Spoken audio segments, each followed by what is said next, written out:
Hello sir ಹೇಳಿ. Sir, ಇದು ದೋಸ್ತ್ ಒಂದು ಗಾಡಿ ಕಳ್ಸ್ಕೊಟ್ಟಿದ್ರಲ್ಲ, ಹ್ಞೂ ಸರ್, 2021 ಮಾಡ್ಲು ಸಿಂಗಲ್ ಓನರ್ ಗಾಡಿ 5 ಬೋಲ್ಟ್. 5 ಬೋಲ್ಟ್ ದೋಸ್ತ್. 4 ಬೋಲ್ಟ್ ಯಾವುದು? 5 ಬೋಲ್ಟ್. 5 ಬೋಲ್ಟ್ ಪ್ಲಸ್ ಗಾಡಿ, ಪವರ್ ಸ್ಟೇರಿಂಗ್ ಬರುತ್ತೆ 5 ಬೋಲ್ಟ್. ರನ್ನಿಂಗ್ ಎಷ್ಟಾಗಿದೆ ಗಾಡಿ ಇದು? ಸರ್ ಅದು 68,000 ಏನೋ ಓಡೈತೆ. ಟೈರ್ ಕಂಡೀಷನ್ ಸರ್ ಚೆನ್ನಾಗವೆ, ನೀಟಾಗೈತೆ. ನೀಟಾಗಿದೆ. ಹಿಂದೆಗಡೆ ನಾಲ್ಕು ಹೊಸವೇ ಟೈರ್ ಇರೋದು ಇದ್ರಲ್ಲಿ. ರನ್ನಿಂಗ್ ಎಷ್ಟಾಗಿದೆ ಅಂದ್ರೆ ಗಾಡಿ? 68,000. ಅಷ್ಟು ಟೈರ್ ಹಾಕ್ಸಿದ್ದೀರಾ? ಹ್ಞೂ ಸರ್, ಹೊಸ ಟೈರು. ಲೋನ್ ಐತನ ಗಾಡಿ ಮೇಲೆ ಏನಾರ? ಸರ್ ಇಲ್ಲ, ಲೋನ್ಗಿನೇನು ಇಲ್ಲ. ಲೋನ್ ಏನಿಲ್ಲ. ಹ್ಞೂ ತೊಟ್ಟಿ ಎಲ್ಲ ಚೆನ್ನಾಗಿದೆಯಲ್ಲ ಒಳಗಡೆ? ಹ್ಞೂ ಸರ್, ಫೈನ್ ಆಗಿದೆ ತೊಟ್ಟಿ ಗಿಟ್ಟಿ ಎಲ್ಲ. ಎಕ್ಸ್ಟ್ರಾ ಫಿಟ್ಟಿಂಗ್ ಏನು ಮಾಡ್ಸಿರಣ್ಣ ಗಾಡಿದು?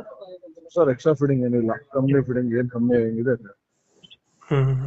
ಎಷ್ಟು ಬರುತ್ತೆ ಮೈಲೇಜ್ ಗಾಡಿ ಇದು? ಸರ್ ಮೈಲೇಜ್ ಒಂದು 15